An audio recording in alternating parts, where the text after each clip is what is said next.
wala ko siguro yung pangutan pero ang ako lang din kuan sir na naka dungog ka ba atong kuan na-tape sa mga sabadista mga 1990 siguro katong nagpakaroon ingnon nga madre.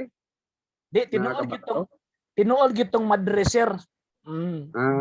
Tinuol gitong madre na himong sabadista kay wa nakaagwanta pagka madre.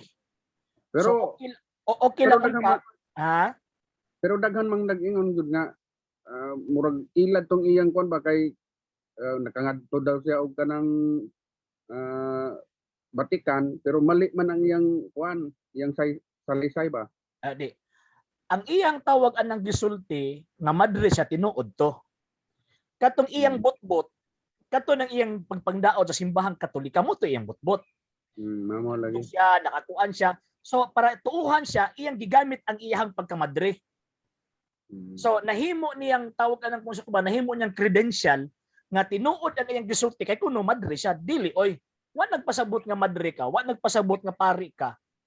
Tinuod na tanan ng gisulti kay naa may mga pari na mga madre nga nanggawa simbang Katoliko nga karon balingag na ang gitudlo. For example, Father Pisuta.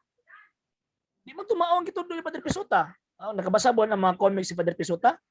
Atake niya simbang Katolika, atake niya ang Santo Papa. So, pari man to dati. Tinuod man gito nga pari dati. Pinaka the best example si Luther. Pari man gito tinuod si Luther. Pero ang question, ang iya bang pagtulunan, pagtudlo, sola fide o sola scriptura, haom ba sa pagtulo ang Kristiyano?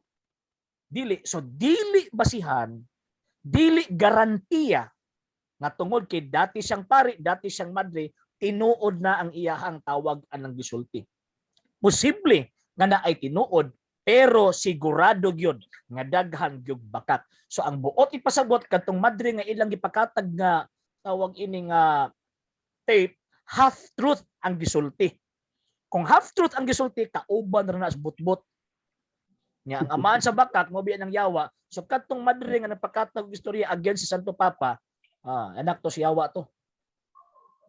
Sige sir. Alang sa mga dugang videos and informations, just click like, subscribe, then click the notification bell for more updates.